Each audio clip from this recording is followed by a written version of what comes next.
Fala galera da BJJ Progress, estamos aqui com essa fera, meu amigo e um cara que eu aprendi a respeitar e admirar demais, grande Eduardo Cordeiro, Cordeiraço, o meu amigo Cordeiro tá aqui com a gente na BJJ Progress e olha que legal, a gente tem uma história bacana porque ele me venceu, ele me ganhou numa competição que foi o BJJ Pro aqui em Curitiba, da CBJJ.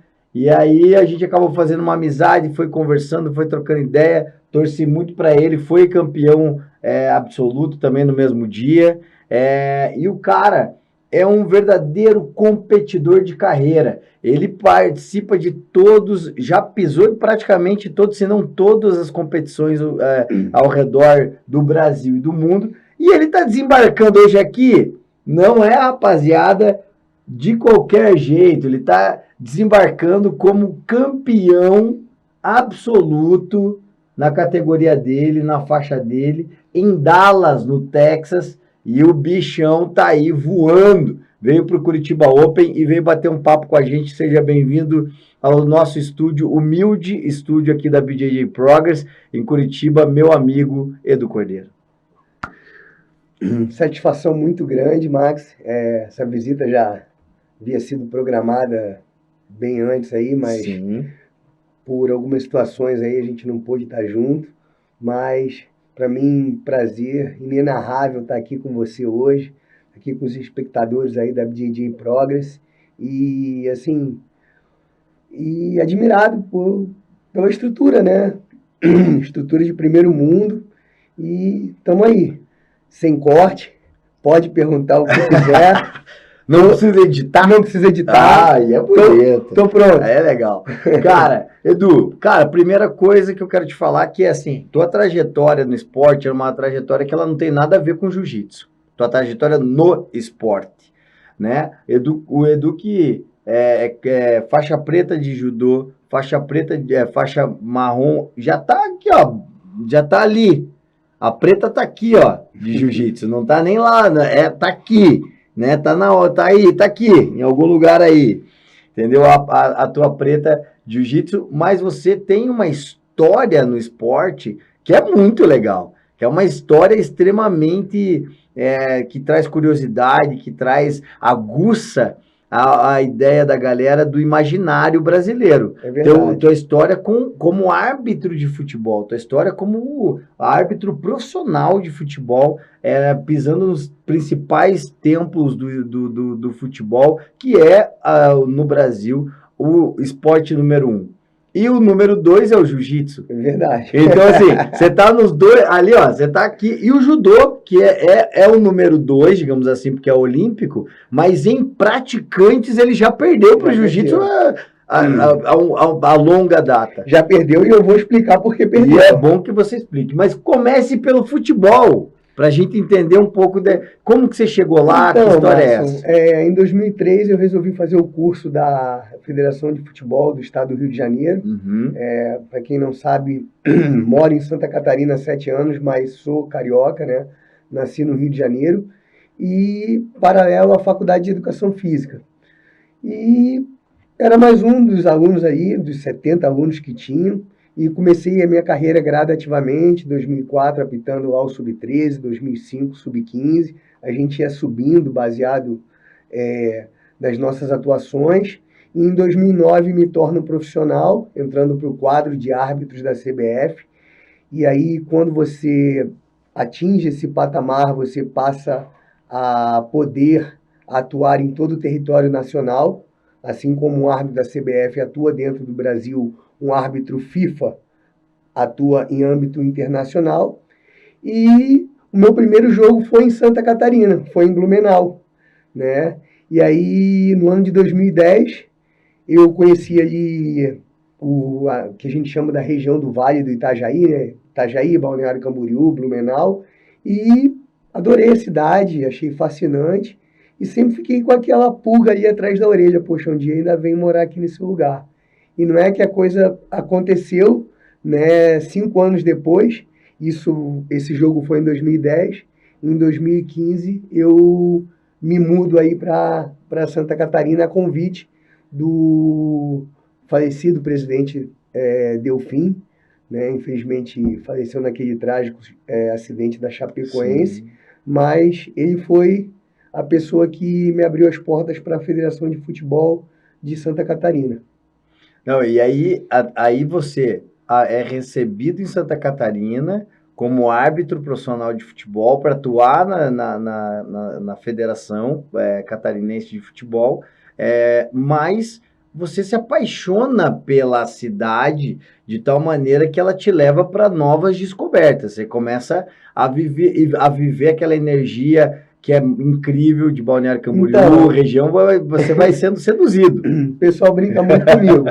Em 2 semanas eu já tinha arrumado 3 empregos. Caraca. Então eu fui dar aula de judô para criança na maior academia de Itajaí. E aí eu comecei a praticar, voltei pro jiu-jitsu. Uhum. Tinha aula de jiu-jitsu, voltei lá pro jiu-jitsu.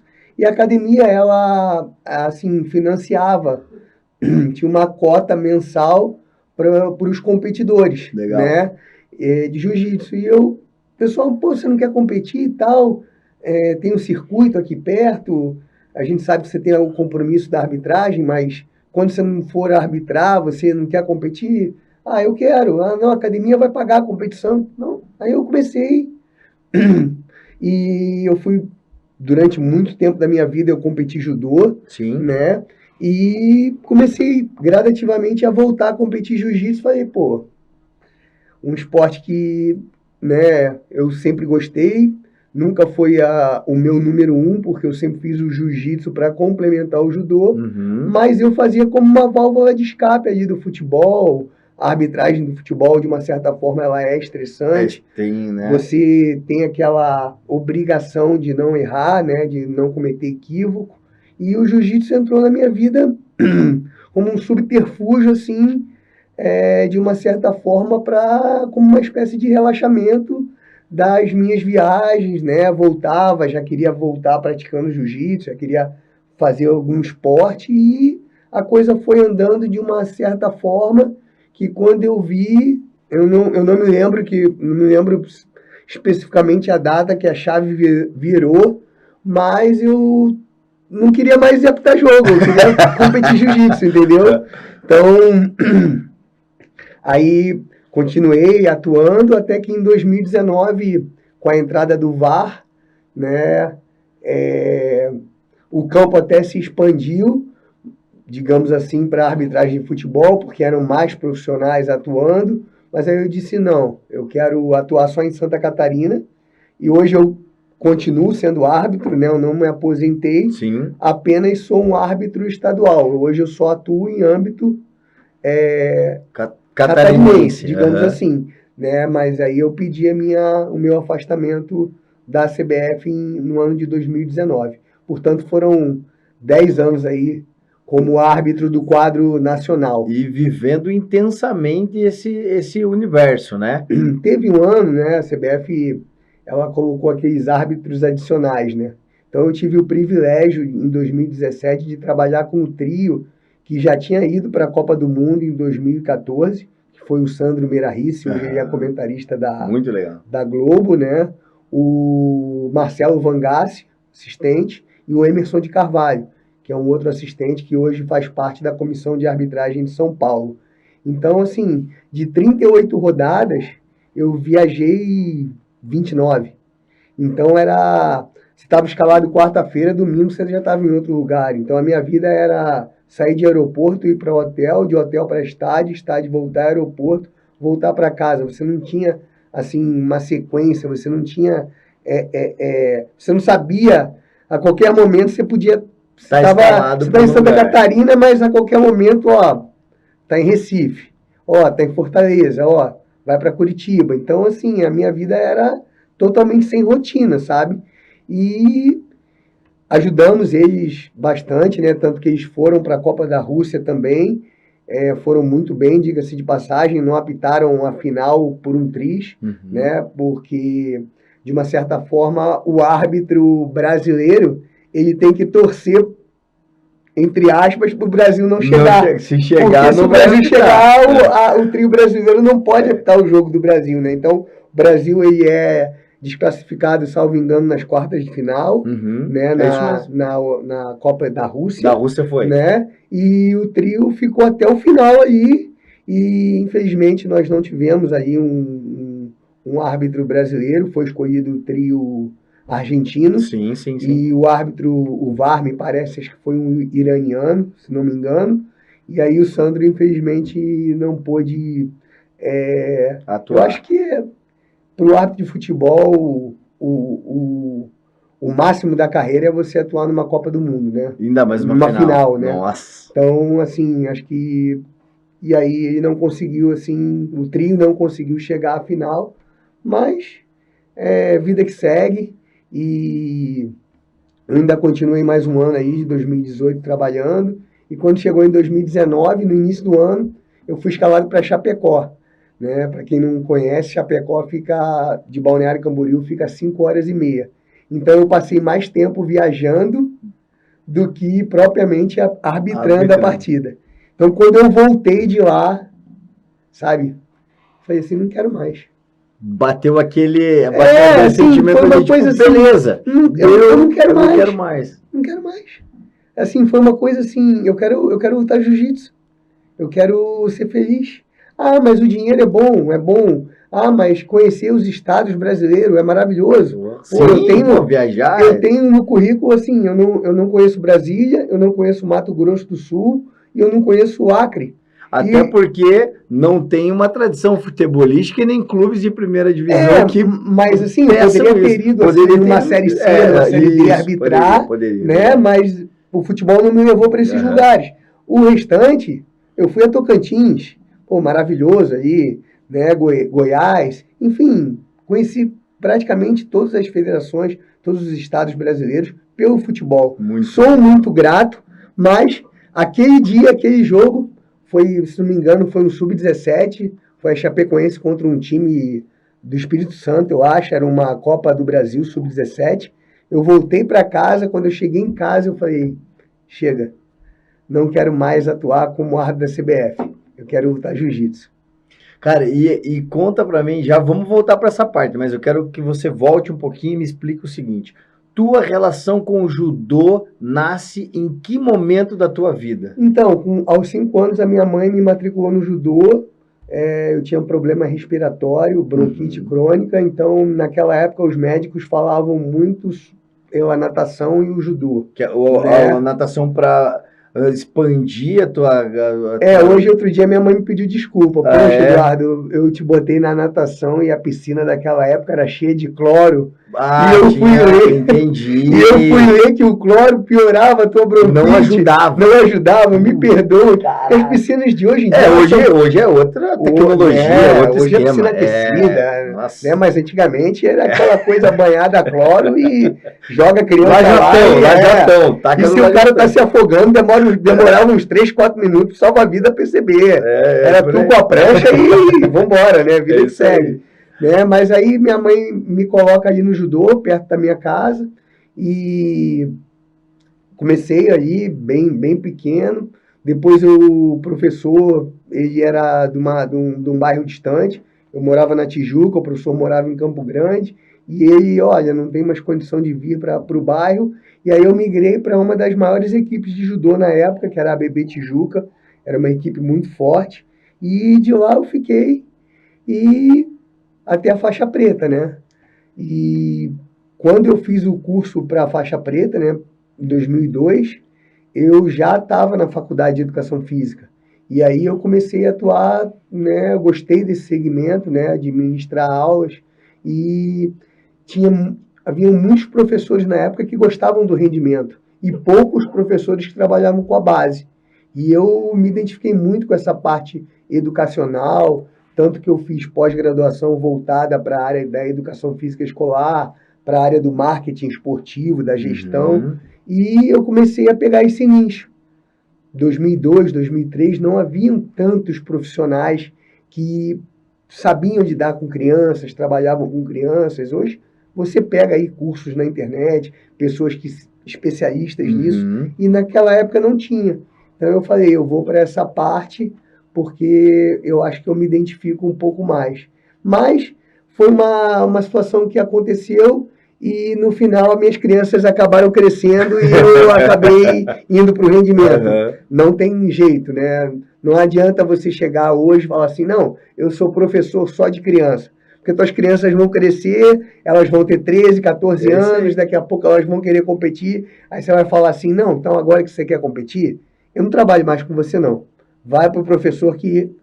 Não faz sentido, né? Você vai seguindo com eles, né? Seguindo. Então foi o que aconteceu comigo no judô. E eu era muito imaturo. E nós tínhamos na época a Gama Filho e o Flamengo. O Flamengo pagava salário e a Gama Filho dava bolsa de estudos, né? Era uma universidade muito conhecida no Rio de Janeiro. Uhum. E eu não entendia porque o meu atleta me deixava para ir para o Flamengo ou para a Gama Filho. Pô, me deixava porque o cara ia ganhar dinheiro ou ia estudar, ganhar uma bolsa. E hoje, com a cabeça que eu tenho hoje, na época a gente brigava, pô, parava de se falar. Hoje, cara, eu vejo que eu só fiz o bem. Sim. Porque enquanto aquele aluno... Eu tenho muita dificuldade em dizer assim hoje, pô, você é meu aluno. Não, parece que é uma propriedade sua. Não, não é. Você está prestando serviço, você é um prestador de serviço. Você, aquela pessoa está com você até aquele momento que ela entende que seja benéfico. É isso mesmo. Né? E se ela quiser galgar coisas melhores, maiores, que você seja feliz e eu vou continuar torcendo por você. Mas a maturidade, ela te traz isso. Lá no início você não consegue entender isso. Até porque no começo existe uma questão muito da doação. O professor, ele se doa muito para o aluno. Ele doa conhecimento de anos construído, de validação e de experiência e de muita luta e de passar por alguns tipos de dificuldade, que não são todos os professores que passam por tudo isso, mas muitos passam, a maioria. Então, depende de como você construiu tua jornada. E aí eu fiz o inverso. Eu fui técnico. Isso. E hoje, assim, continuo dando minhas aulas lá de judô. A gente agora está com uma turminha de jiu-jitsu também. Meus alunos mais velhos de judô estão querendo competir o jiu-jitsu. E hoje as competições de jiu-jitsu, elas são maiores do que de judô. Superaram muito, né? A questão de quantidade e possibilidade também. E diria qualidade. E qualidade também. Porque você vê que tem uma qualidade muito diferente das competições de judô para o jiu-jitsu? Eu diria o seguinte, que o judô, por ser um esporte olímpico, ele concentra tudo numa confederação só. Uhum. E as pessoas, essa é uma briga, assim, é uma discussão que a gente vai começar hoje, daqui a 5 dias a gente não vai chegar a um denominador comum. O jiu-jitsu, ele pode ser olímpico? Eu não gostaria que o jiu-jitsu fosse olímpico, e eu te digo por quê. Legal, vamos lá. Quanto mais federações e confederações de jiu-jitsu tiverem, para nós, como competidores, é melhor. Sim. Porque elas vão querer oferecer um serviço melhor. Perfeito. E quando você tem uma confederação, uma federação, você acaba monopolizando aquele esporte. E aí você não dá abertura para que tenham outras competições ou para que outras pessoas adentrem a essa modalidade. Então a coisa fica muito restrita. Então você vê hoje... Isso você vê também no cenário estadual ou você pensa a nível nacional? A nível nacional, legal. Eu diria que a nível mundial. Né? E você pega os competidores de judô, eles são competidores de judô há 10, 15 anos. Uhum. Né? Eles não... Você pega uma criança hoje, com a qualidade de profissionais que você tem no jiu-jitsu hoje, não existe essa diferenciação. O médico dizia lá para colocar no judô, porque o jiu-jitsu ele não era sequer visto. Não era uma questão de ser bem visto ou... Era de não ser visto. De não ser visto. Uhum. Então, o médico não sabia o que era jiu-jitsu, o médico sabia o que era judô. Uhum. Então, coloca no judô. Mas hoje você tem profissionais altamente gabaritados que fazem um trabalho de excelência nessa parte da formação do jiu-jitsu. Show. Então, não existe mais o judô e está ficando muito para trás nesse sentido. Boa. Porque hoje você tem 500 federações, Você tem milhares de academias de jiu-jitsu abrindo todo dia. Oferecendo os campeonatos, uns mais caros, outros mais baratos, mas oferecendo serviços. Exato. A pessoa que não pode disputar um mundial em Las Vegas, ela vai disputar um mundial no Brasil. Isso, né? As pessoas às vezes falam, mas a CBJJE, vou dar um exemplo, tá? A CBJJE é um baita de um campeonato, sim, cara. Sim. É uma federação, é uma confederação que não deixa a desejar para ninguém. Eu fui lá em 2020, fui campeão. Ano passado fiz uma preparação para ser, infelizmente perdi na final, né? Mas você tem aquele grupo, aquele nicho que luta só CBJJE, que sequer vai para outra federação. Até porque tem isso que você falou, tem a questão do próprio acesso. Exatamente.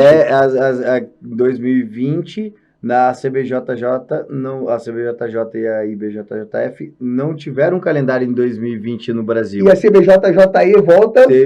Foi lá, o primeiro evento foi em fevereiro. Não, em 2020. 2020. Aí em 2020 a CBJJE tenta voltar na cidade de São Paulo, proibida. Não tem problema, vamos usar Caieiras.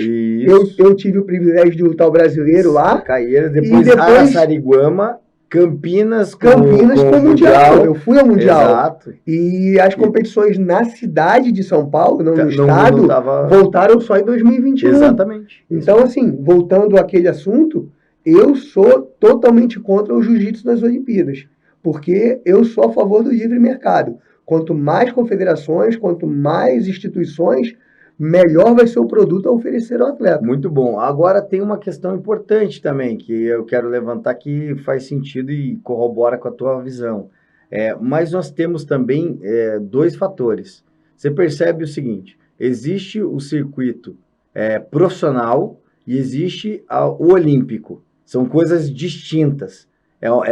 O programa é o mesmo, porque o esporte é o mesmo. Mas vou dar um exemplo para você.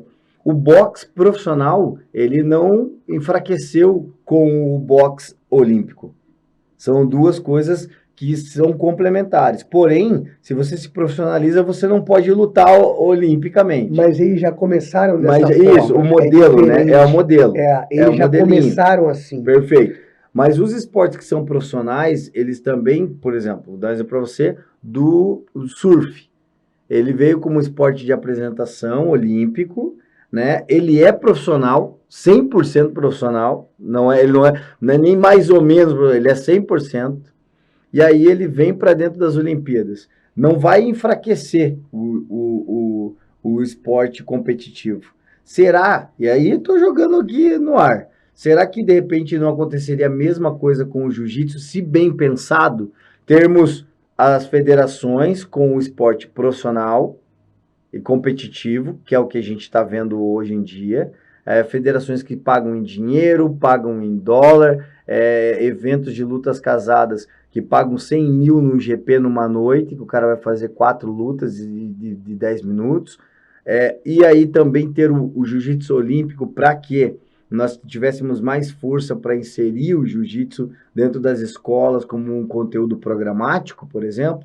É só uma discussão para abrir aqui. A gente tem alguns fatores. Né? O boxe, você falou do boxe, mas o boxe ele já começa assim. Ele já começa amador e já começa profissional. Tá. Será que as confederações elas sentariam hoje numa mesa, as principais, e elas fariam com que as regras fossem as mesmas? Boa pergunta. Isso é... Já aponta de condição sine qua non para começar uma discussão para que o jiu-jitsu adentre as modalidades olímpicas. Que é uma adequação das regras. Esse é o primeiro ponto. Você vai numa confederação, a vantagem é de uma forma, vai numa outra, não tem vantagem, vai na outra, o double pull vale ponto, esse é o primeiro ponto. Será que o jiu-jitsu se tornando olímpico, e esses empresários investiriam o dinheiro que eles estão investindo hoje? Porque você pega as confederações, elas não são do governo. Isso. Elas são empresas, elas têm o seu próprio CNPJ. Elas visam o lucro. Perfeito. Né? Então, a partir do momento que você tem uma confederação, você tem que ter obrigatoriamente ajuda governamental. E essa ajuda governamental vai para qual federação? Então, a discussão ela é muito complexa. E ainda tem mais um agravante, que a gente não tocou no assunto, porém é vital, né? Como é feito a seleção do atleta olímpico dentro das modalidades, ok? Hoje, no surf, por exemplo, são as etapas do circuito mundial que vão dar um ranking que o cara vai lutar.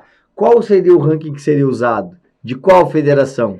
E aí qual porque você não pode discriminar o atleta. E aí no judô você tem mais ou menos isso. Então, por exemplo, você tem atletas que já fizeram uma pontuação e que eles têm um bolsa atleta e que fazem com que eles possam ir para um mundial na Europa, que eles possam ir. E se você quiser entrar, você vai ter que tirar do próprio bolso, você vai ter que ter um patrocínio privado para você correr esses circuitos, porque você não conquistou ainda aquela bolsa para tentar disputar com aquele que já tem a bolsa. E que vive só daquilo.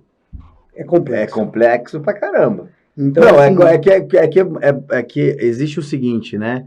Eu sempre falo, é muito simples quando a gente está da ótica do espectador de fora, que é falar assim, quando você se aprofunda no assunto, você fala, rapaz, eu não tinha nem pensado nisso daí. É que nem o gestor de evento. Aí você pega você pega as confederações, né?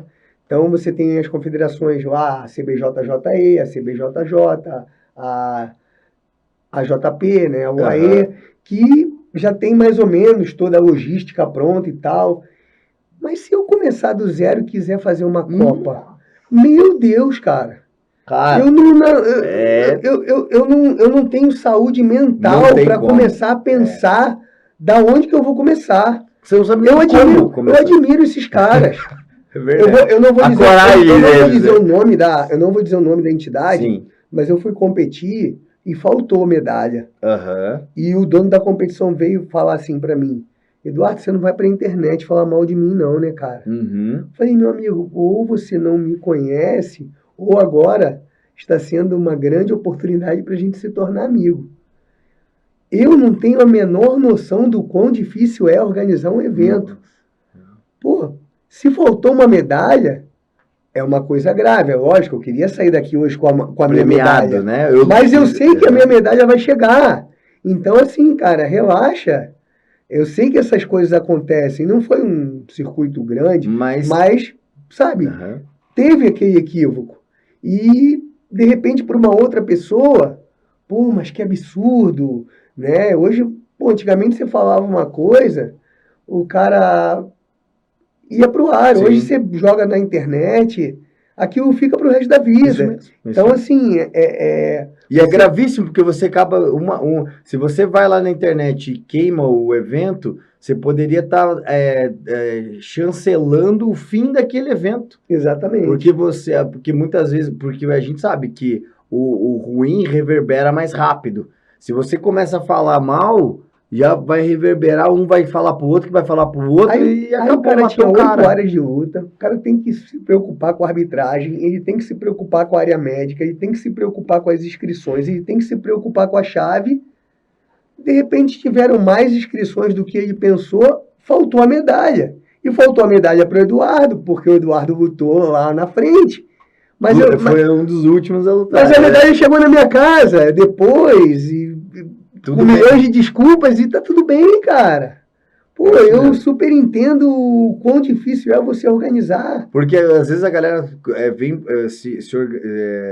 vem para uma posição de inquisitor, de você começar, porque tinha que ser assim, porque tinha que fazer isso. Ok, tinha. Mas, pô, você sentou com o dono do evento e falou assim, bicho, senta aqui.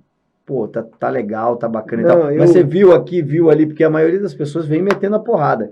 Eu lembro, por exemplo, quando eu fiz aqui em Curitiba o desafio Black Belt CWB, junto com a Federação Paranaense de Jiu-Jitsu brasileiro, e foi um ventaço, cara. Foram 35 lutas, o dia inteiro, ginásio positivo, tablado alto, iluminação, transmissão ao vivo, negócio bala. Aí fizemos o evento, todo mundo recebeu bolsa para lutar, todo mundo lutou com os melhores do ranking do Paraná. Teve premiação, além da premiação, além da bolsa, a pessoa foi premiada com um kit, com kimono, suplemento, um monte de coisa, e ainda levou seu troféu, o campeão, o vencedor e quem perdeu, o segundo colocado, e o perdedor ganhou uma medalha simbolizando a participação dele naquele evento. E aí, pô, teve gente que saiu reclamando. Não, aí você bota. Aí eu falei, pô. Aí você bota. Pô, aí você bota as cadeiras todas em volta, tudo certinho. Aí você bota um cara de 2 metros sentado e uma mulher atrás de 1,5 m, enfim, uma mulher alta na frente, um homem de 1,5 m. Aí ele vai pra internet e reclama, pô, sentou uma moça na minha frente. O evento foi isso. Muito grande e eu não consegui assistir. Né, é isso. Sabe? É mais ou menos assim. E eu falei, caramba, mano, mas, pô, tinha área VIP. A galera tava comendo e bebendo sem pagar, uma grande parte dos convidados. Tinha uma área para celebridades ali, autoridades. A gente preparou um evento num lugar super top. Tinha estrutura de tudo, de food trucks.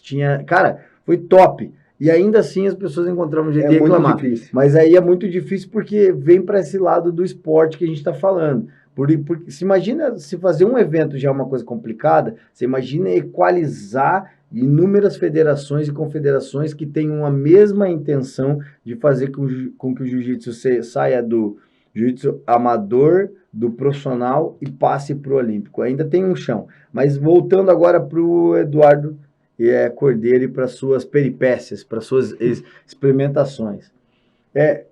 Até vou puxar um bonde agora aqui. Conta pra gente só uma do futebol e a gente já vai entrar no tem várias. Só uma. Tem várias. Conta uma. Não dá pra contar uma. Não, tem números, a gente vai contando. Números. Mas essa é pro Pablo. O Pablo tá me ouvindo lá, ó. Essa vai pro Pablo. Pablo, você tá agora aqui participando do podcast do cara que meteu vermelho no bruxo. O cara que me puxou o cartão vermelho para Ronaldinho Gaúcho. É bruxo. Conta o que aconteceu ali naquele...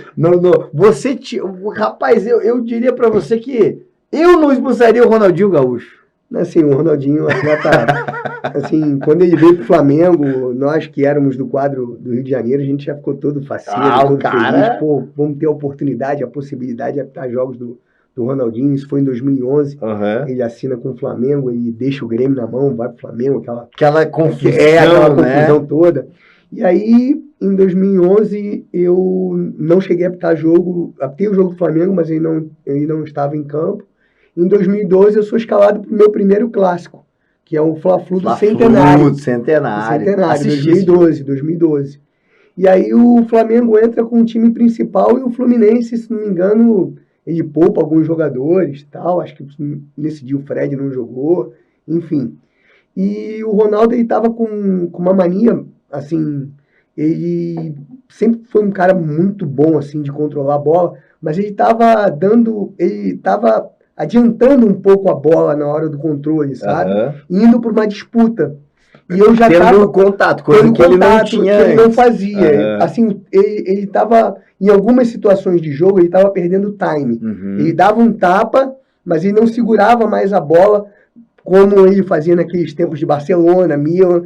Ele continuava aquele jogador sensacional, mas às vezes ele perdia o time, que é uma coisa normal. Da idade, pega do tempo, ou o hábito, ou a grama, enfim.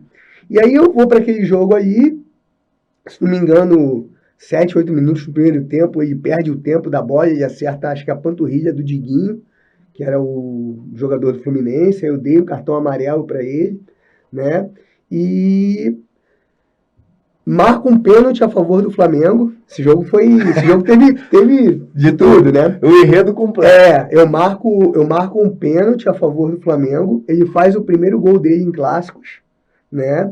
Ele faz um cruzamento e o Kleberson faz o segundo gol. O Kleberson foi seleção brasileira, chegou aí a 2 Copas do Mundo, né? Kleberson jogava no Flamengo na época. Foi do Atlético Paranaense, saiu né? Do Atlético Paranaense, foi pro Manchester United. Depois foi pro Flamengo. E aí ele perde o tempo de bola no meio de campo, né? Dá esse tapa e ele entra com a sola da chuteira né, no atleta do Fluminense. E aí, cara, é aquele lance que é para vermelho direto. É o que a gente chama do jogo brusco grave, né? É o cartão pé vermelho alto direto. Ali e tal, ele vai por cima, né? Não é uma... É porque tem aquela diferença, assim. Tem a disputa leal. Não, o jargão da arbitragem, digamos assim, né? Que quando você fala da imprudência, é uma falta que não precisa de cartão amarelo. Quando você fala do jogo brusco, é quando você assume o risco e ele é passivo do amarelo. E quando você fala do jogo brusco grave ou a agressão, ele é cartão vermelho direto. Então, não foi um lance de agressão, né? Ele não fez eu não creio que aquele ato tenha sido um ato de agressão, mas ele foi um ato de jogo brusco grave, porque ele adianta a bola e vem com a sola da chuteira por cima do atleta do Fluminense. E aí, eu já sabendo que ele tinha um amarelo, se ele não... Eu agora estou te confidenciando, eu nunca falei isso para ninguém. Se ele não tivesse o amarelo, eu expulsaria ele direto. Porque foi um lance mesmo... Você percebeu. Eu percebi. Mas como ele tinha um amarelo, e eu sabia, e aí eu puxo o segundo amarelo e dou o cartão vermelho para ele. Aí, tu vai me expulsar, tio? Eu falei, pô, Ronaldo, a foto ficou colorida, cara. Infelizmente, eu falei pra ele, infelizmente. E aí eu faço a súmula e no futebol, quando você é expulso pelo cartão vermelho, você automaticamente pega o tribunal. E você vai a tribunal tá aqui, ó. Tá aí o lance. Vamos dar uma olhada no lance aí. O Pablo é diferente, ó.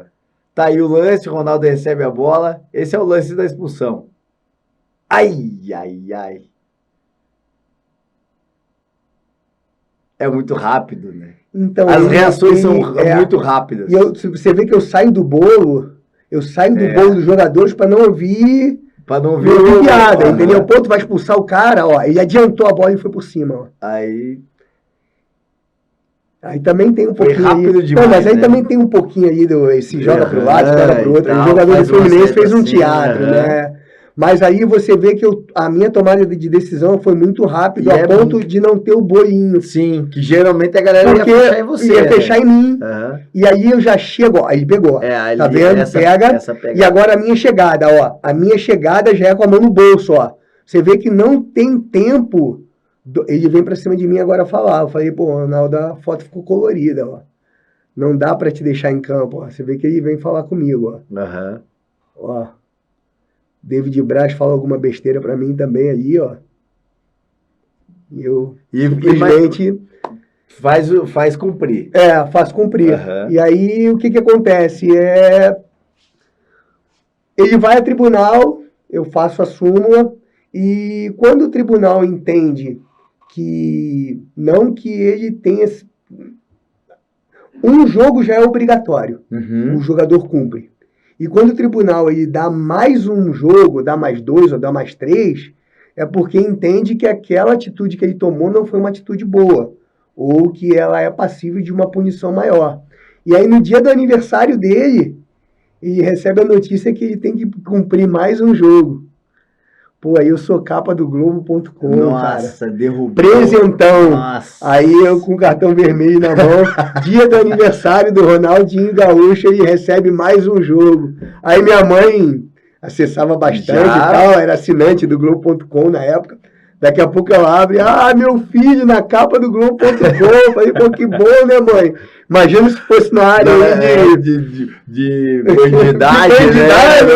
Pelo menos está na capa do esporte, né? E é marcante porque essa da tua tomada de decisão rápida, ela mostra também a tua firmeza e a tua atitude como árbitro. E isso você também entregaria um pouco da arte marcial, do judô, desse teu autoconhecimento, dessa segurança, porque a gente percebe muitas vezes a insegurança em árbitro de futebol, porque talvez, não sei, não é uma máxima, mas eu acredito que muito falta essa postura, muito mais resoluta. O futebol... Eu diria que você precisa ter autoridade, mas você não pode ser autoritário, Boa. tá? São duas coisas distintas. Eu sempre gostei de ter um bom relacionamento com o jogador de futebol. Uhum. Isso não quer dizer que eu sou frequentador de casa de jogador ou que eu tenho amizade. Eu tenho um espírito camarada, sempre tive com eles, tá? São poucas amizades até hoje que eu continuo, que eu nutro e dou, digamos assim, no aspecto do jogador de futebol, né? E a atitude, ela é presença marcante em todo e qualquer esporte que você tenha que ter uma tomada de decisão. Verdade. Então é muito mais fácil você desacelerar um acelerado aqui você pegar um banana e tentar acelerar o cara. Vai matar o cara. Então, isso que eu mostrei para você é um lance que o torcedor normal ele não percebe. Mas se você vai andando com calma, de cabeça baixa, aí pensando, eu vou expulsar, eu não vou expulsar, o bolinho do time do Fluminense já teria se formado. Já. Quando eu ando com uma atitude, só do fato de eu já andar com a mão no bolso, você já tá isso eu já mostrei pro estádio inteiro, inclusive para os jogadores do Fluminense, que ele seria punido. E todos aí no campo já sabiam que ele tinha um amarelo. Então ele vai ser expulso. Você vê que eles são tão parceiros que o Leandro Eusébio dá um tapa nele, assim, pô, vai lá, cara, infelizmente você errou. O outro aí, pô, cara, vai lá, pô. Só temos um problema, o Pablo é meio fã do Ronaldinho, né, assim como todo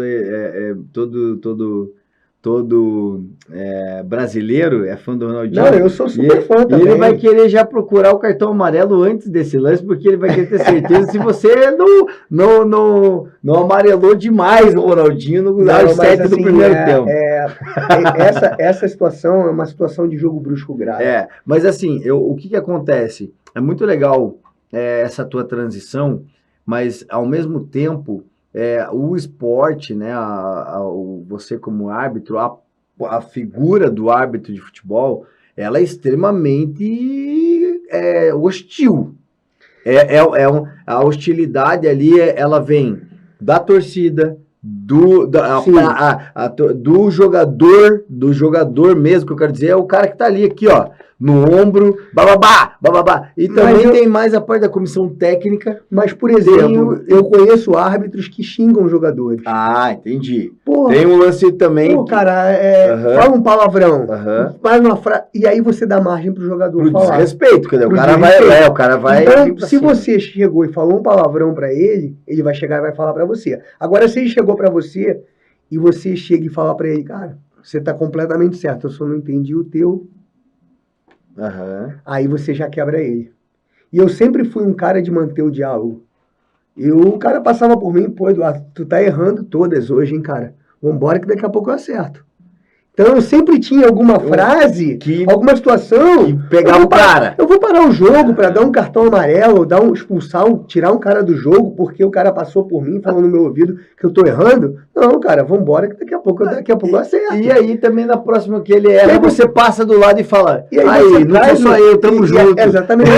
Você traz o cara para você. Então isso é só com o tempo. A maturidade. Então, pô, nós tivemos aí um árbitro de 23 anos, acho que ontem, apitando um Corinthians e Palmeiras. Cara, eu não sei como é que foi. Eu também não ouvi.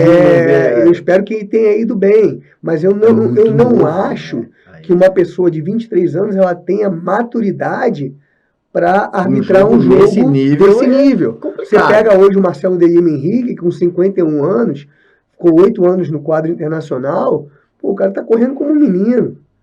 Então hoje, pô, ele leva o jogo no nome, ele leva, pô, na manha. Ele pode até ter um equívoco durante a partida, mas ele tem o que queimar.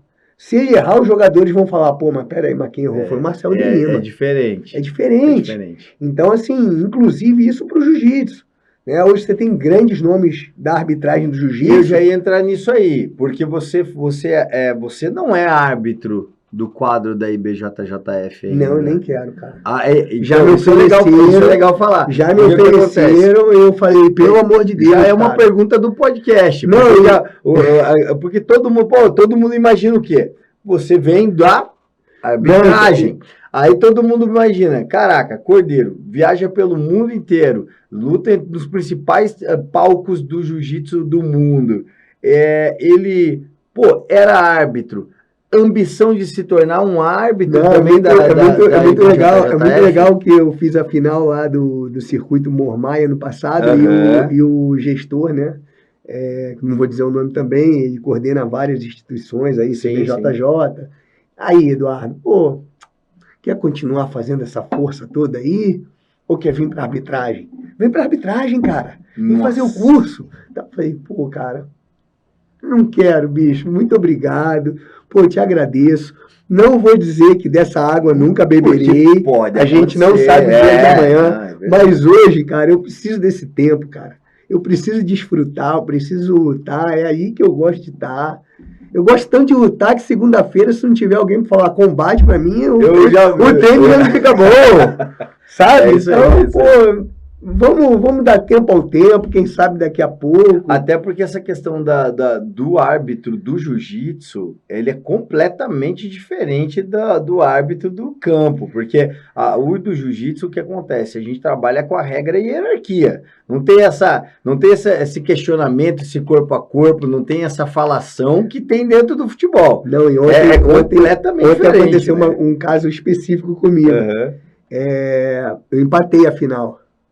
E sabe quando você levanta assim com 100% de certeza que você ganhou? Você tá convicto. E assim, o cara ser batido, assim, até me finalizou no Rio de Janeiro e tal. E empatamos 0-0 ali. Eu falei, cara, hoje eu ganhei. E aí, você ainda faz a força assim com a mão pro árbitro levantar sua mão. A minha. Daqui a pouco ele trava tua mão embaixo e levanta do outro. Eu falei, meu Deus do céu, cara. E aí o árbitro pensou que eu fosse questionar ele, cara. Falei, não tem questionamento. Eu não consigo te questionar, cara. A tua decisão é soberana, cara. E acabou. Eu só tenho que te parabenizar aí, porque, foi uma guerra e... Alguém tinha que ganhar. Não, mas que aí tentou esboçar alguma situação porque o jiu-jitsu tem isso, né? O árbitro, hoje eles estão mais acessíveis no sentido de explicar alguma coisa. Eu falei, não, cara. Eu vi tudo que aconteceu. Foi uma guerra, tanto o meu adversário quanto eu, a gente tentou o tempo todo. Eu levantei vitorioso. Eu senti. Eu já teve luta que eu levantei, que eu falei, cara, nem nos meus maiores sonhos eu ganhei essa luta aqui, cara. Acontece. Mas eu levantei ontem convicto que eu ia sair de lá campeão da categoria. Mas enfim, aconteceu e depois eu fui para o absoluto, consegui a medalha de bronze, então tá tudo certo. Hoje, mais tarde, eu vou lutar o Nogui. Amanhã já tem outra pagar. Semana que vem já tem outra competição.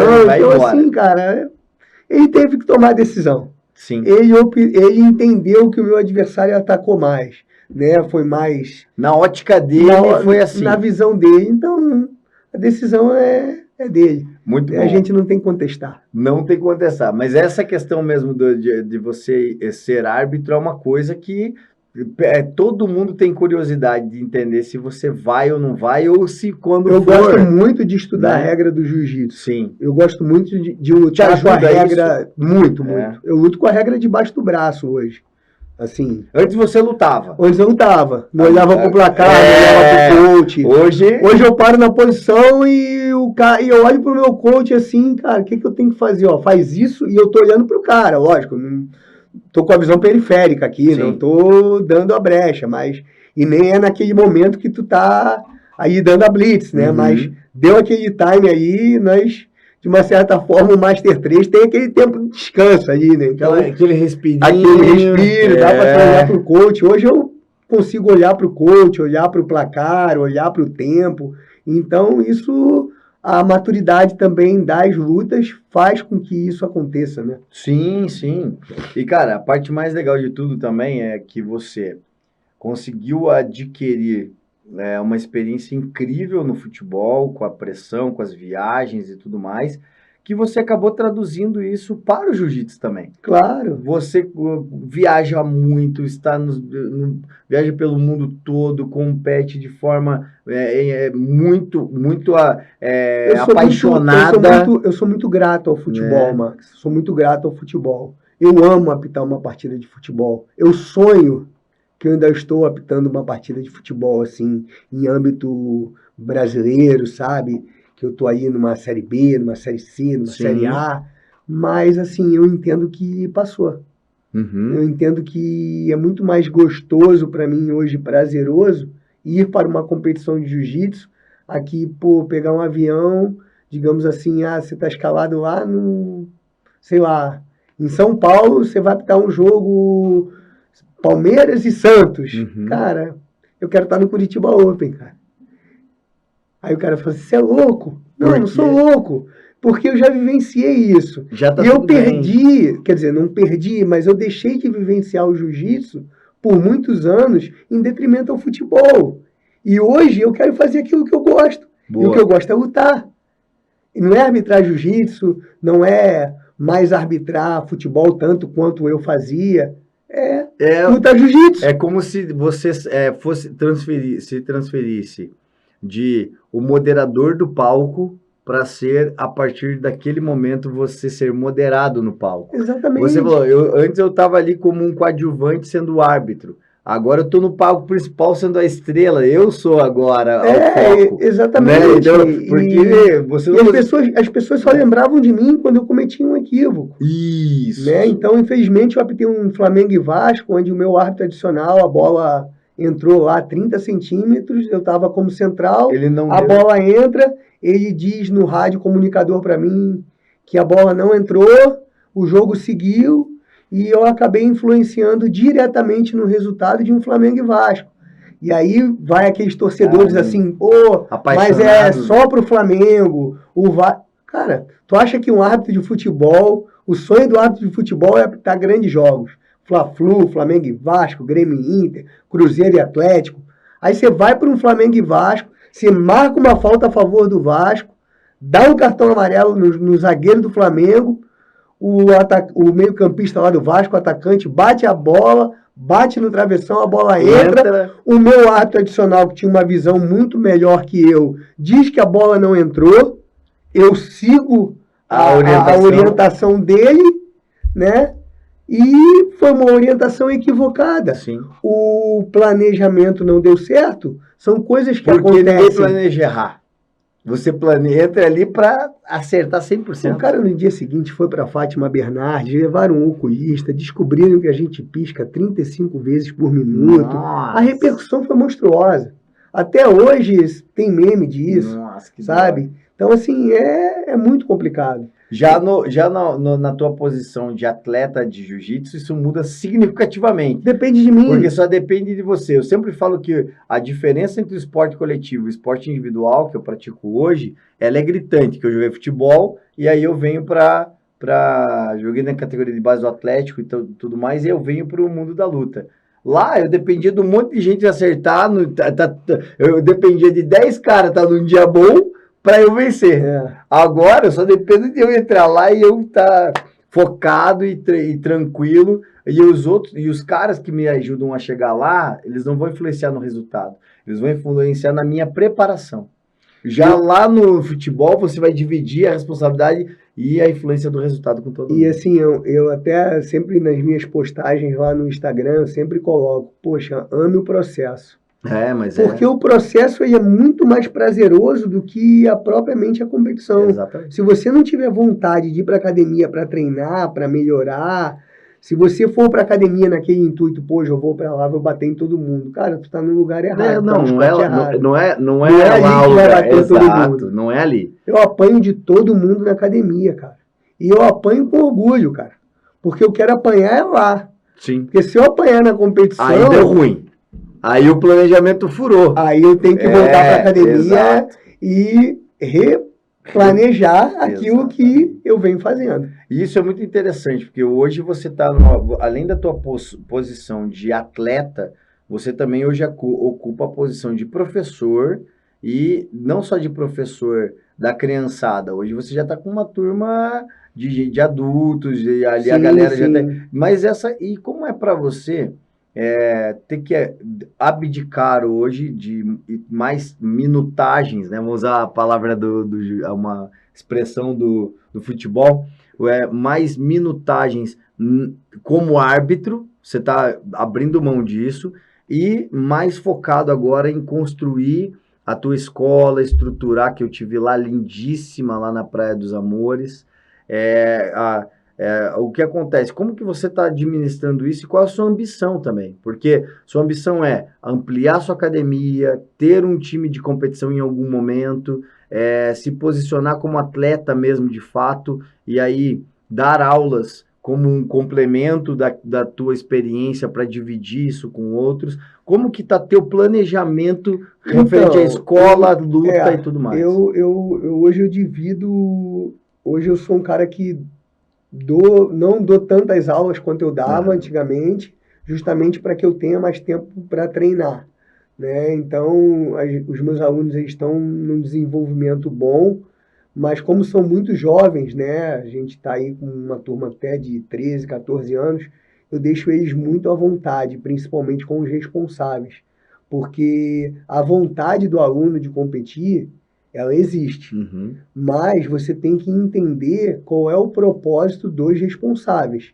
Não adianta você ficar todos os dias no ouvido do pai, da mãe, do responsável, dizendo que aquela criança tem o que ela precisa competir, porque você vai perder aquele aluno. Sim. Porque, às vezes, o propósito daqueles pais... Daquela família, né? Daquela família é simplesmente que ele tome gosto, que ele tome vontade por outras atividades através do judô e do jiu-jitsu. Ele não está aí para se tornar um atleta por enquanto. Entendeu? Então, assim, você tem que ter muito cuidado. Porque eu lá atrás acelerei muitos passos e acabei perdendo pessoas, né, alunos, que, quer queira, quer não, você vive da mensalidade do aluno. Então, você coloca uma pressão em cima de uma situação e o aluno se frustra na competição e quem acaba perdendo aquela mensalidade é o próprio professor. Então, você tem que ter muito cuidado com aquilo que você planeja e aquilo que você almeja para o teu aluno. Porque nem sempre o que você almeja para ele é o que ele almeja para si próprio. Claro, claro. E você tem que entender isso. E respeitar. Exatamente. Porque também tem o lance do respeito, que eu posso até entender, mas eu não respeito, dependendo da situação. Por exemplo, quando você, por exemplo, tem um aluno lá que ele é muito bom, você já percebe que ele leva um jeito, e ele mesmo vem e pede para competir, pede para se provar e tal. E você tem o outro lado, da família não apoiar aquela e você decisão. Tem um lado hoje, e você tem um lado hoje do pai e da mãe que são separados. Que os caras não se falam. Aí no final de semana é do pai. É o pai, cara, mas eu não tô afim de levar meu filho na competição. Eu tenho esse caso. Todos têm. Todos têm. Que a mãe fala assim, ele vai ter... Teve a graduação agora, no final do ano passado. Aí, tem a graduação, vai ser lá no ginásio Oswaldo Cruz, grande, vai estar todo mundo aí e tal, vai ter o professor passando seminário, tudo mais e tal. Aí a mãe falou assim, mas o final de semana é do pai, então eu não tenho como interferir. Se ele quiser levar, ele leva, se ele não quiser levar, ele não leva. Não, mas a senhora entende que é um processo. E antigamente os pais se separavam e eles conversavam entre eles mesmo para pré-educação. Exatamente. A tua mãe separou do teu pai, mas, tu vai respeitar a tua mãe. Isso. Hoje, o negócio está terceirizado. Entendeu? É assim, quem que você ama mais? É o papai ou a mamãe? Que é o tipo de coisa que... o pai e a mãe é um absurdo. Eles competem, né? E tá tudo errado. Aí você chega na aula e fala assim, cara, você tem que comer 3 frutas diferentes por dia, você tem que comer o que está na mesa, você tem que fazer isso, você tem que escovar o dente. Aí acaba a aula, a mãe chega para você, aí chega pro filho dela na tua frente e fala assim, filhinho, o que você quer comer? Aí te quebra tudo, né? Arrebenta. Aí você passou uma hora falando, aí a mamãe vai fazer um nuggetzinho. Aí mata tudo. Mas aí é aquilo que eu sempre falo, que eu nunca tive problema com os meus alunos, eu sempre tive problema com os pais. Por quê? Porque o problema do aluno, na verdade, da criança, do adolescente, que está ali praticando esporte, não tem a ver, passa muito mais pela expectativa que o pai e a mãe têm, né? Então, teve um pai que falou assim, passou um tempo, ele falou assim, cheguei, veio me cobrar. Chegou em casa, né, falou o nome do aluno. Chegou em casa, falei pra ele, vai, aplica aqui uma queda no pai, pega aqui o braço, faz aqui, me mostra aqui. Aí o pai falando, né, pra mim. Aí ele olhou e falou, ele falou assim, aí o meu filho, eu pedi pra ele me mostrar o que ele tinha aprendido na aula, ele olhou e falou, não, aqui não é o lugar de fazer, o professor disse que eu não posso fazer isso em casa, nem na escola, cara, só no tatame. O pai ficou bravo comigo, e você, não, porque, pô, ele tem que me mostrar o que ele tá aprendendo. Eu falei, pai, então, se você quer ajudar o seu filho no treinamento dele em casa, você vai fazer o seguinte, você vai comprar um kimono, você vai se matricular aqui na aula, você vai aprender jiu-jitsu, aí você compra lá um tatame e põe na sua casa, aí você vai poder fazer os movimentos. Cara, por incrível que pareça, eu já tive problema com o McDonald's. Entende? Eu disse pro aluno que, que não podia comer McDonald's durante a semana, era só final de semana, e o pai foi lá, buscou a criança e foi pro McDonald's. Era uma terça, era uma quarta, enfim. E o pai voltou emburrado. Ô, professor, que história é essa aí que meu filho não pode comer no McDonald's terça-feira? Aí eu... Não, papai, é que ele tá falando sobre a boa alimentação e tudo mais. Pô, no final das contas, o pai veio me pedir desculpa, cara, me perdoa e tal. Cara. Não, aí o cara, vem me cobrar, sabe? São coisas assim, realmente, hoje, assim, a educação, ela, infelizmente, passa por uma terceirização. E a questão da terceirização tem a ver também com a questão do propósito, que como você falou, depende muito do propósito da família com relação ao esporte. O esporte, ele não pode ser levado para uma família, para uma criança e para o âmbito do relacionamento interpessoal como sendo um projeto de eu quero me livrar da responsabilidade de ter que educar. Exatamente. Não pode ser isso. Não pode. Tem que ser a oportunidade da criança, do adolescente, do jovem, conhecer uma modalidade de esporte que ele se identifique. E aí, ele pode não gostar muito do jiu-jitsu, mas tem o karatê, tem o taekwondo, tem o judô, tem o alguma coisa, bicicleta, vôlei, futebol, alguma coisa ele vai ter que encontrar ali uma alegria em fazer, que é o propósito maior. Mas vamos lá. Como que tá a questão das competições? Cara, você já rodou todos os tatames, já fez de tudo. A gente discutiu a última vez que eu estive na sua casa, e obrigado por sempre me receber, por estar de portas abertas, por ser um amigo que eu quero levar para a vida, você sabe disso, o quanto eu te admiro, te respeito. E como a última vez que a gente bateu um papo pessoalmente lá na tua casa em Camboriú, você comentou o seguinte, você falou, Maxson, eu tenho micro-objetivos, que a gente estava falando sobre traçar estratégias, que são aqueles objetivos de curto prazo, de tiro curto, e tem o macro, né? Aqueles objetivos maiores que eles eles também dependem de outras pessoas e outras situações. Em fevereiro de 2020, o último campeonato, né, antes de se fechar tudo, fora do país, foi o Miami Open, 2020. E eu coloquei na cabeça que eu tinha que retomar pelo Miami Open, né, um campeonato internacional. E eu perdi a final também numa decisão de árbitro, em 2020. E eu falei assim, eu preciso ir para Miami e eu preciso ser campeão em Miami. Preciso resolver isso. Eu preciso ganhar uma medalha de ouro nos Estados Unidos, internacionalmente. Pode ser na Europa também, pode ser na Ásia, enfim. Mas eu quero uma medalha de ouro na faixa marrom, porque eu não tenho. Até então, era roxa, recém-promovido a marrom em 2020. Lutei em Nova Orleans na época, não ganhei. Lutei em Miami, não ganhei. E aquilo ficou na minha cabeça. Eu falei, eu vou para o Miami Open. E aí também teve a oportunidade de eu ir a Dallas, de eu ir para o Texas. E aí eu vou para o Miami Open e sou campeão da categoria, terceiro lugar no absoluto. Vou para Dallas. Chego lá como cabeça de chave, né?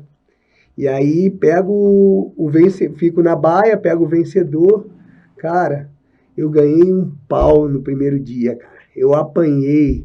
Por isso que eu amo jiu-jitsu, cara. Ele te coloca exatamente no lugar onde você tem que estar. Na semana anterior eu era o bambambam de Miami. Agora eu sou o subnitrato do Texas, né, cara? E meu Deus, e não deu boa também no absoluto, enfim. E como eu tava aí bem ranqueado, acabou que eu fiz uma luta e fui medalha de bronze. Aí eu falei, meu Deus do céu, cara, isso aí, esse dia tem que apagar, cara. Vamos E aí eu voltei no dia dia. seguinte, em Miami não teve o no-gi, em Dallas teve, eu ganho a categoria. E aí eu vou me inscrever no absoluto, cara, tem 5 no absoluto. E tem um meio pesado, um pesado e 2 médios. Não tinha leve, eu era o único leve. Eu falei, cara, hoje eu vou ser... Hoje eu vou... Porque, por um cara leve, pra você ter uma ideia, eu só fui campeão double gold, né? Peso absoluto 2 vezes. Uma foi em Curitiba, naquele dia, Sim. E o outro foi em Salt Lake City, em Utah, que eu, na faixa roxa, ganhei peso absoluto. E faixa marrom, nunca mais, pô, chegava aí, perdia a final do absoluto, enfim. E aí, cara, domingo retrasado, consegui lograr êxito aí, campeão peso absoluto, numa modalidade no-gi, que até 2018, 2019 eu tinha pavor, cara. Não lutava. Eu, cara, isso não é pra mim, isso não é pra mim. E daqui a pouco o professor, não, cara, tu tem que ir. E eu agradeço muito esse incentivo. E a coisa virou de uma forma assim que eu falei, poxa, nem nos meus maiores sonhos, assim, eu achei que eu sairia dos Estados Unidos com uma dupla medalha de ouro, ainda mais sem kimono, né? Cara, e foi assim uma jornada muito legal. A BJJ Progress acompanhou contigo tudo que estava rolando. Em tempo real ali fomos sendo abastecidos de informação. E foi muito legal ver que eu acompanhei, conversei contigo, a gente bateu papo. E você, a viagem, todo o planejamento, ele foi para essas medalhas virem, né, cara? Foi. Então, assim, não foi um planejamento, eu vou lá para ver o que vai acontecer. Eu vou lá para trazer as medalhas. E as pessoas assim estão me cobrando muito assim, você não vai no PAN, cara, não vou. Tem tempo para ir? Tem. Dinheiro? Se corre atrás, vai lá, pede aqui, pede. Mas eu não me planejei, cara. E planejamento, então, cara, assim, não adianta. O PAN agora, dia 5 até o dia 10 de abril. Nós estamos aí quase na metade de março, já na metade de março. Aí você vai fazer uma coisa corrida, não vai dar certo. Não vai dar. Por mais que você queira que dê, não vai dar. Não vai dar. E aí o problema é que se você vai mudar teu planejamento agora, vai te arrebentar lá na frente. Porque sempre estoura. Eu sou prova viva disso, cara. Eu lutei um brasileiro em 2019, eu perdi. Eu peguei um avião para a Espanha. Eu me perdi na quinta, peguei o avião para a Espanha na sexta. A cadeira não reclinava. Eu consegui, assim, um feito inédito. Se fosse para ganhar na Mega Sena, eu não ganhava. Então, mas eu peguei a cadeira que não reclinava. Você pegou. Eu cheguei na Espanha para lutar o Master International Europeu, né? Cara, perdi também lá. Falta de planejamento. Se não planeja, vai dar ruim. Então, assim, eu não fui nem bem no brasileiro e nem bem no... Se tivesse feito só mas dedicado energia máxima para deixar... Aí sabe o que aconteceu? Eu fiquei uma semana em Barcelona, treinei, até queria agradecer o Aranha aí, me deu toda a estrutura, e fui campeão do Paris Open. Por quê? Tive uma semana boa, tive uma semana tranquila, treinei e consegui lograr êxito. Planejamento. Aproveitando então agora, Pablitos, vamos chamar ele para o nosso quadro Perrengue Gil. Porque o Perrengue Gil é o seguinte, Perrengue Gil você tem que contar uma história que foi perrengue mesmo que você passou para poder competir nas suas viagens, aeroporto, o que você quiser, mas o maior que você considera, esse perrengue aqui foi o maior que eu já tive na minha vida. E claro, depois a gente precisa que você conte um êxito, algo que transformou a sua vida dentro do jiu-jitsu também. Pode ser uma vitória, pode ser 2 vitórias, pode ser o double gold, pode ser alguém que você conheceu. Conta um pouco pra gente. A primeira, então, Perrengue Gil. Conta o BO. Como eu já contei esse BO, vou ter que contar o outro. Conta outro. Eu estava perseguindo o número 1 da CBJJ do Master 2 faixa roxa. Então, enquanto eu não fosse o número 1, nem que eu ficasse uma semana, Aí eu me inscrevi para o Belo Horizonte Open. E aí eu recebi uma proposta para apitar uma final numa cidade no domingo. Opa, E assim, era uma taxa boa. assustadora, assim, coisa assim de R$2.000, sabe? Ô, Aí eu falei, cara. E nessa época eu já estava com um contato muito bom em todas as empresas aéreas, porque eu viajava tanto que eu conhecia a atendente da Azul, da Gol, da TAM. Aí eu chamei a atendente da Gol na época, eu falei, olha, é o seguinte, eu tô indo para Belo Horizonte, eu preciso de um segundo lugar em Belo Horizonte para eu me tornar número 1 do ranking. Mas eu tô com um problema. Eu preciso voltar no mesmo dia, porque domingo eu vou ganhar R$2.000 para apitar um jogo de futebol, cara. eu tenho Amador, eu né? tenho que estar nessa cidade. Ela falou, pô, Eduardo, vai ser difícil isso aí, cara. Como é que eu vou te tirar? E assim, Belo Horizonte para Navegante, cara, não tem voo direto, tu tem que parar em São Paulo ou no Rio. Então, assim, eu fui para Belo Horizonte, consegui o segundo lugar da categoria, não lutei o absoluto, que eu fui para ser o número 1. Então, aquele resultado... O resultado que você queria era aquilo. Era aquilo. Era aquilo. O segundo lugar me dava o número 1 do ranking nacional, né, no ranking da CBJJ. E aí eu volto para o aeroporto corrido, cara. Faço o deslocamento e chego no campo de futebol no domingo, às 4 horas da tarde, lá em Santa Catarina, para apitar o tal da final lá da cidade. Esse foi o perrengue máximo, assim, cara. Porque não dependia só de mim. Dependia de uma logística inteira, a pessoa trocar o voo, porque eles podem trocar. Sim. Eles não trocam porque, sabe, eles mesmo colocam a própria burocracia deles. Sim. Mas graças a Deus deu tudo certo. E foi um perrengue, assim, que eu guardo no coração, porque eu acabei logrando êxito, assim, de uma certa forma, eu consegui o resultado, né? Foi perrengue, mas consegui também chegar a tempo lá para ganhar o dinheirinho lá no futebol.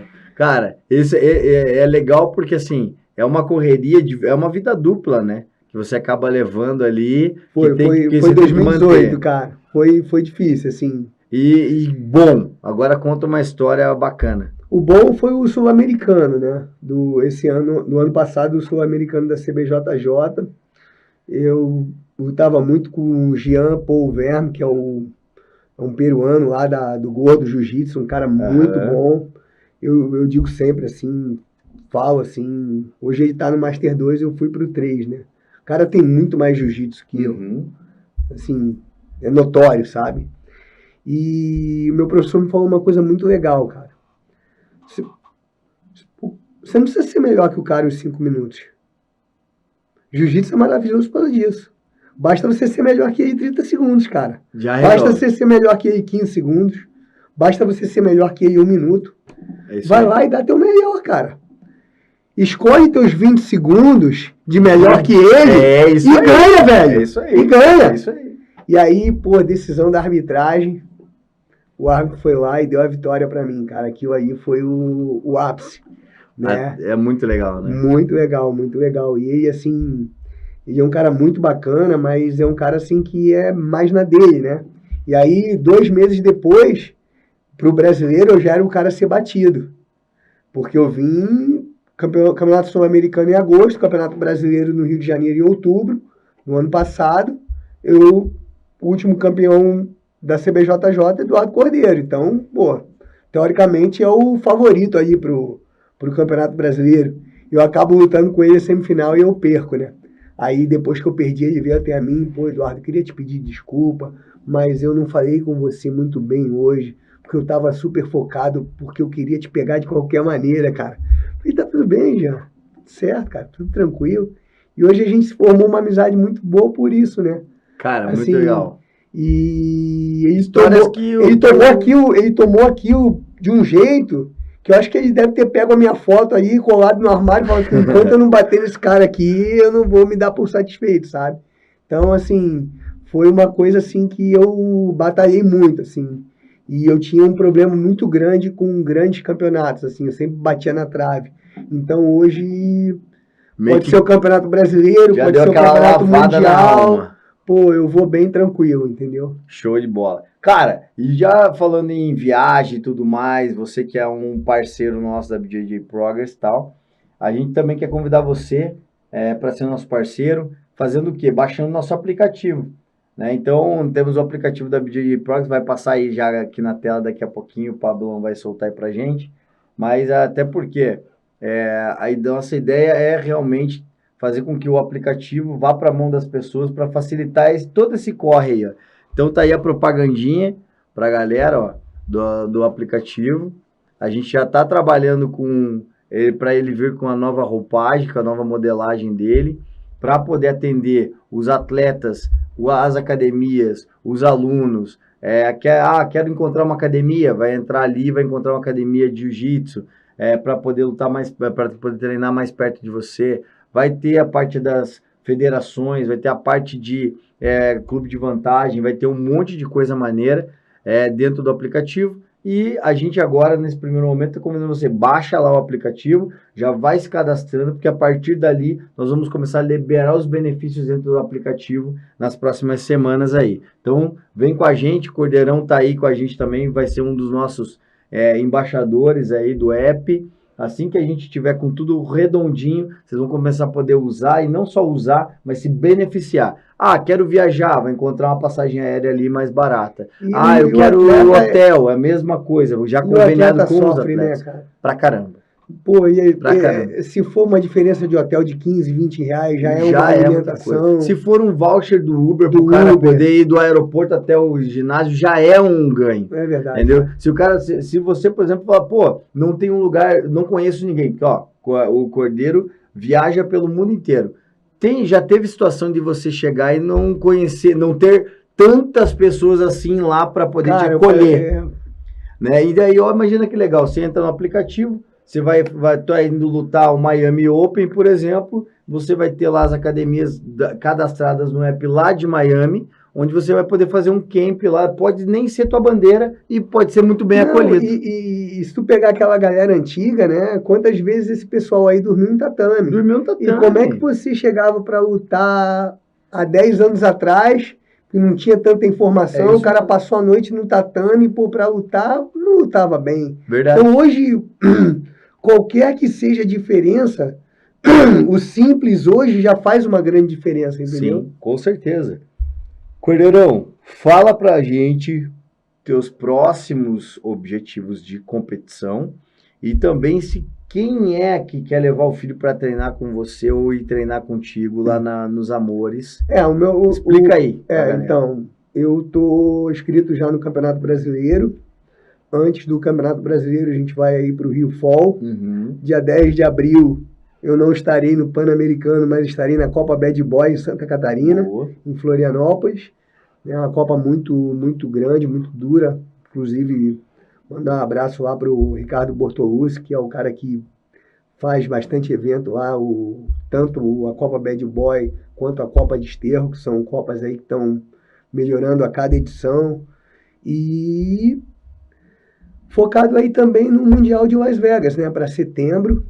Quero ter a possibilidade, a oportunidade aí de repente, um dia estar lutando o Fight to Win. Eu vi que é um evento maravilhoso lá nos Estados Unidos, né? Tenho vontade também de lutar o World League, que é uma federação lá dos Estados Unidos, assim como a AGP, que é a American Grappling Federation, que tem grandes campeonatos. E um dia de cada vez, lembrando que passos alegres valem por 3, né? Então, é isso. Essa é a ideia. Vamos devagar, vamos firme. Vamos ir firme, né? Com certeza. Cara, e aí, a galera que quer te encontrar em Santa Catarina para treinar contigo? Então, eu montei ali uma pousadinha, inclusive... Linda pousadinha, tá sendo humilde, pô. Tá aberta aí. Linda, já vou fazer propaganda. É a Casa Brava Amores, né? Casa Brava Amores, a melhor pousada da Praia dos Amores, ali em Praia Brava, Santa Catarina. Eu fiquei lá hospedado, é lindo demais, tem toda a estrutura, conforto, comodidade. Galera, são 3, 4 andares praticamente ali de pura alegria para quem quer procurar um lugar para descansar. próximo da praia, dá para você ir, ó, andandinho descalço na praia. Tem o morro ali do Careca, pertinho, para você fazer um paraglider, alguma coisa assim. E sem falar na Good Vibe. É incrível todo aquela energia da Brava. A Praia Brava e a Praia dos Amores aí é maravilhoso, né? O que difere uma de outra é a cidade, né? Então a Praia dos Amores é um bairro de Balneário Camboriú e a Praia Brava já é um bairro de Itajaí. Isso. Então você dá 30 passos, você está em Itajaí. Exatamente. Você dá mais 30, está em Balneário. Então nada mais do que o nome Casa Brava Amores. E eu montei um tatame dentro da própria pousada. Tem 35 metros quadrados aí, é um tatame relativamente pequeno, mas que eu faço o meu trabalho aí de formação, de base, aí na minha casa mesmo, e tem dado bastante resultados. A gente já está com alguns alunos aí competindo os circuitos em Santa Catarina, né? E futuramente aí pretendo trazer alguém aí para começar a lutar fora do estado também, que é importante, mas sempre respeitando a hierarquia, né? Sim. Primeiro são os pais aí, são os atletas mais velhos que querem ter esse propósito, que querem competir. Sim. A gente não pode apressar o rio porque ele corre sozinho, né? Perfeito. E também não pode queimar etapas, né? Porque senão a gente está trabalhando com as vidas das pessoas, né? Exatamente. Mas lá no Instagram, como é que você tá? Fala o arroba. O meu particular é o Cordeiro Edu, né? Que já temos aquele jargão, né? Ame o processo, treinem jovens. E quem quiser conhecer um pouquinho mais da pousada, arroba Casa Brava Amores. A gente tem foto lá dos quartos, a gente tem quartos com suíte, né? Com banheiro, quartos com banheiro coletivo. Mas o mais importante é que foi montado aí com muito carinho. Não, lindo, foi lindo. Tudo muito bem pensado aí para as pessoas descansarem na praia e poderem desfrutar um pouquinho. Não, maravilhoso, show de bola. E quando que é a próxima arbitragem? Vai pro campo? Como é que é? Vai calçar chuteirinha de novo aí quando? Tem algum joguinho ou não? Pra nós já se preparar aí pra te assistir? Cara, eu falei isso ontem, você tá me matando, cara. Eu vou falar. Essa semana eu volto para Santa Catarina e eu vou até a Federação de Futebol, quero pedir um jogo de despedida. Aí, ó. Quero pedir um jogo de despedida aí na Série B do Catarinense, acho justo, né? Pelos serviços prestados. Justíssimo. E eu tô com um projeto muito grande, que é montar um canal no YouTube, falando a gente já vai participar disso aí. Falando um pouco para os jogadores de futebol, o que eles podem e o que eles não podem para com o árbitro. Boa. Então isso é muito importante, porque falar de regra ou falar mal de árbitro de futebol, de colega, eu não nasci para isso. Sim. Então, se eu meditei tanto tempo no campo de futebol, por que eu não posso ajudar o jogador de futebol? Perfeito. Então você pega lá 3, 4 lances que aconteceram, poxa, o jogador faz um gol, tira a camisa. Pô, além do patrocínio não aparecer, que a hora... É o clímax, é o auge, né? É o gol. É verdade. E aí o jogador de futebol tira a camisa, o patrocinador que paga cifras milionárias não aparece na televisão e o jogador ainda toma um cartão amarelo. 3 cartões amarelos, ele é suspenso. E prejudica tudo, né? Para um campeonato brasileiro de 38 rodadas, o cara ficar suspenso é um ponto que o time deixa de ganhar, equivale ao rebaixamento. E aí o time, o presidente, o diretor, vai para a imprensa dizer que o árbitro prejudicou o time dele, que na verdade quem prejudicou foi o próprio time. Então, falta dentro das comissões técnicas pessoas para orientar jogadores. Falta alguém no YouTube para falar para o jogador de futebol, desde o profissional até o peladeiro, o que ele pode e o que ele não pode. Sim. Porque você pratica jiu-jitsu, você conhece a regra. Você pratica voleibol, você conhece a regra. Pratica basquetebol, conhece a regra. O jogador de futebol não conhece a regra. E tem que conhecer a regra. Tem que conhecer. Porque ele joga dentro de um esporte, ele pratica um esporte com regras. Então o meu plano é esse. Me despedir do futebol dignamente, me deixar sempre sadio, em forma para caso apareça um jogo amistoso, um jogo de liga, eu vá lá e faça uma apresentação, mas profissionalmente eu quero me despedir. Legal, galera. Então, primeiro, Edu, parabéns, cara, pela tua trajetória. um carioca agora erradicado em Santa Catarina, um carioca de barriga verde. É verdade. E a grande questão é, cara, sucesso eterno para você, que Deus te abençoe e ilumine teus passos.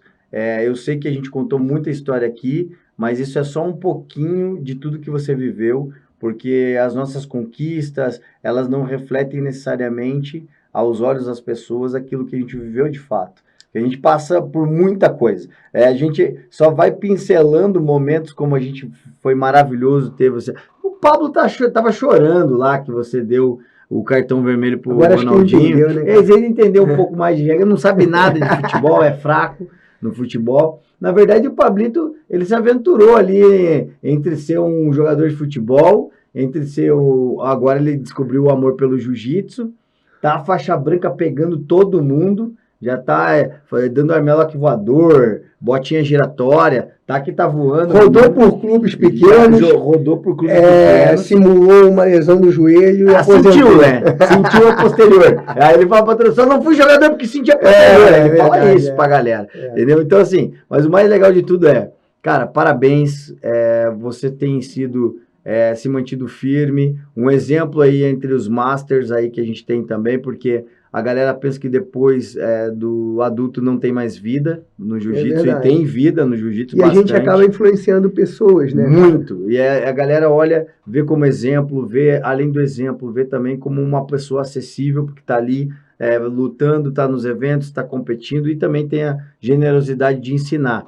Então, parabéns pelo projeto lá nos Amores, pela Casa Brava Amores também, que é um projeto seu e também executado por você também, porque tem que falar isso, não é só ter a ideia e achar que é legal, você tem que ir lá botar a mão na massa, tem que pintar a parede, tem que martelar, quebrar, arrumar, montar. Então parabéns pelo teu tatame lá e também, cara, pelas tuas conquistas.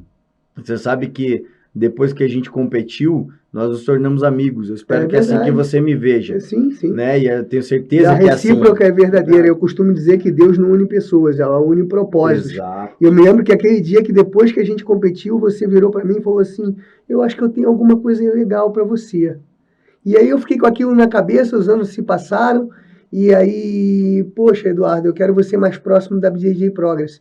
E hoje eu estou aqui podendo ter esse privilégio aí de estar fazendo esse bate-papo aqui com você e agradecer você pessoalmente por doar o seu tempo ao jiu-jitsu. A gente sabe que não é fácil, a gente sabe da tua correria. Sim. E mesmo assim, como você ama esse esporte, você ainda encontra tempo para lecionar, para ensinar, para dar as suas aulas. Então, assim, às vezes você está cheio de trabalho aqui, mas você tem que parar às 6h30, porque tua aula começa às 7 da noite. E sempre faço. Com muita alegria. Então, não é para qualquer um, né? E eu acho que essa é a questão. Obrigado, primeiro, né? Eu quero te agradecer também pelos elogios e pela consideração e pelo reconhecimento, né? Mas isso não seria possível também se eu não tivesse o Pablo do meu lado. Eu pego no pé dele, que ele é o faixa branca mais brabo de Curitiba. Eu pego no pé dele, mas ele é muito importante para mim, assim como meu irmão, meu sócio também. Nada seria possível e não seria nada viável se eu não tivesse uma retaguarda legal. Claro, né? Então, hoje a gente está gravando final de semana, você está competindo, daqui a pouco vai competir, vai para o ginásio. Eu estou aqui desde ontem trabalhando, estava no evento, saí de lá, vim, trabalhei o dia inteiro, trabalhei de madrugada. Pablo também saiu daqui próximo da meia-noite. E a gente está desde manhã cedo, desde 7 horas da manhã, já estamos na batalha aqui no final de semana. Isso abdicando da nossa família, mas em prol de algo maior. Porque a nossa família também é abençoada quando nós somos abençoados. Quando a gente ama o que faz, a gente nunca vai trabalhar. A gente simplesmente vai desfrutar. A gente não pode nunca procurar uma fuga para aquilo que a gente faz durante a semana. Exatamente.